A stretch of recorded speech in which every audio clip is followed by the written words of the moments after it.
जय हिंद, वंदे मातरम। साथियों, कैसे हो आप सब? मैं आपका भाई सुमित गुरुग्राम। तो साथियों, 26 जुलाई के दिन कौन सा दिन मनाया जाता है, मैं आप लोगों से भी पूछूंगा और इन बच्चों से भी। 26 जुलाई के दिन विजय कारगिल दिवस मनाया जाता है। साथियों, इस दिन हमारे हिंदुस्तान की पाकिस्तान के साथ लड़ाई हुई थी। अधिकतर स्कूलों में शायद बच्चों को ये बात नहीं पता, क्योंकि वो मोबाइल में व्यस्त रहते हैं, वो अपनी फ्रेंडशिप में व्यस्त रहते हैं। तो उनको हम इस पोस्टर के माध्यम से समझाएंगे कि कारगिल विजय दिवस क्यों मनाया जाता है और किस लिए मनाया जाता है। जय हिंद बच्चों। कैसे हो आप सब? ये मेरे हाथ में पोस्टर किस चीज़ का है? कारगिल विजय दिवस। कारगिल विजय दिवस का अर्थ क्या है? सन 99 में हमारी पाकिस्तान के साथ लड़ाई हुई थी।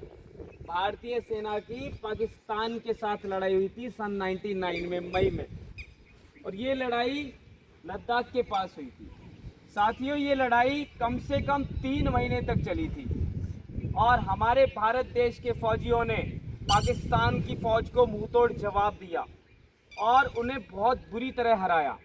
क्योंकि भारत की हमेशा आदत रही है भारतीय सेना की कि वह हमारे देश की सुरक्षा करे निष्ठा ईमानदारी के साथ। 140-50 करोड़ देशवासियों को वो सुख चैन की नींद सोने दे।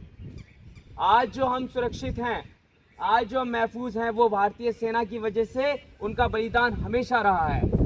भारतीय सेना ने पाकिस्तानी फौज को मुंहतोड़ जवाब दिया और पाकिस्तानी फौज को बहुत बुरी तरह हराया। पाकिस्तान की हमेशा आदत रही है कि हमारे भारत की ज़मीनों पर कब्जा करना, आतंकवाद को बढ़ावा देना।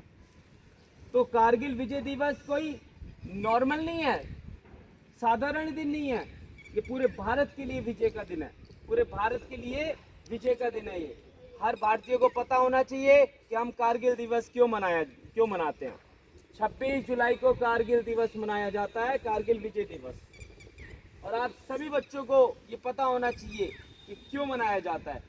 सन 99 में मई में लड़ाई स्टार्ट हुई थी, 3 महीने तक चली। उन 3 महीनों में जवानों का क्या हाल हुआ होगा। किसी ने अपनी जान की बाजी लगाई, कोई घायल हुए, कोई वीर गति को प्राप्त हुए।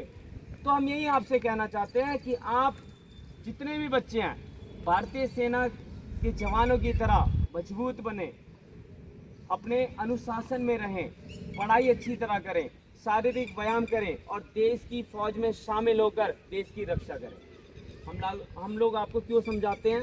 आजकल के बच्चे मोबाइल में लगे रहते हैं, आजकल के बच्चे अच्छा खान पान नहीं खाते, आजकल के बच्चे पढ़ाई अच्छी तरह नहीं करते। क्यों? देश की सेवा का मौका सबको मिलना चाहिए कि नहीं मिलना चाहिए? तो साथियों, मैं आपको एक चीज़ बताऊंगा कि हमेशा फौजियों की तरह देश की सेवा करो ईमानदारी के साथ। आपको पता है, जब एक फौजी देश की सेवा करता है तो वो दिन रात नहीं देखता, धूप गर्मी सर्दी बारिश नहीं देखता, बल्कि बॉर्डर पे तैनात होता है और भारत माता की रक्षा करता है, ताकि चीन पाकिस्तान जैसे देश हमारे भारत पे कब्जा ना करें। और आपको सच बताऊं तो भारत बहुत बड़ा देश है, बहुत महान देश है, और इस महान और बड़े देश की रक्षा करना हमारा कर्तव्य बनता है, हर एक भारतीय का कर्तव्य बनता है। लेकिन देश के सरहदों पर फौजी रक्षा कर रहे हैं, लेकिन देश के अंदर हम लोग क्या कर रहे हैं?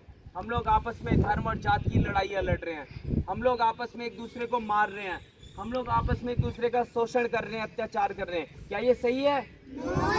जब हमारी भारतीय सेना को ये पता लगता होगा कि हम भारतीय आपस में लड़ रहे हैं तो उनको कितना दुख पहुंचता होगा। जबकि हम भारतीय सब एक है, बहन भाई हैं, और हमें आपस में नहीं लड़ना चाहिए।